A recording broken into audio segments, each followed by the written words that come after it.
Appuntamento domani sera alle 21 al Teatro della Posta Vecchia, l'iniziativa è organizzata da Amnesty International. Sì, del nostro gruppo per celebrare i 40 anni della nascita della sezione italiana di Amnesty International. È un appuntamento importante che noi condividiamo domani con il Circolo Arci John Belushi, che ha voluto esserci accanto in questa occasione. Proietteremo un film che si chiama Pride, che in maniera sorridente affronta comunque temi importanti, quello dei diritti dei lavoratori e quello dei diritti dei gay.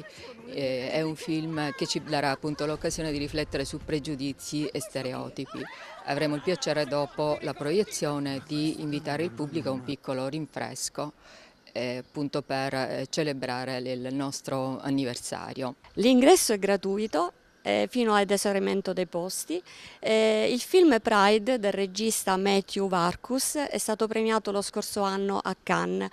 Si riferisce a una storia realmente accaduta in Gran Bretagna nel 1984, quando ci fu lo storico sciopero dei minatori gallesi.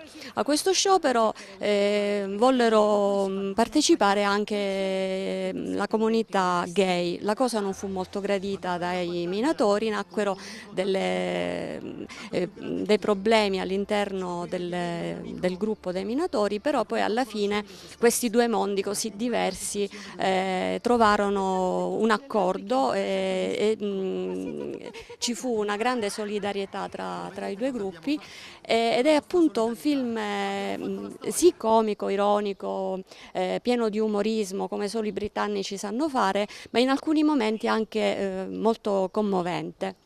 È un film appunto sui diritti umani, una commedia contro i pregiudizi, quindi vi aspettiamo numerosi venerdì, cioè domani 8 maggio alle ore 21 al Teatro della Posta Vecchia.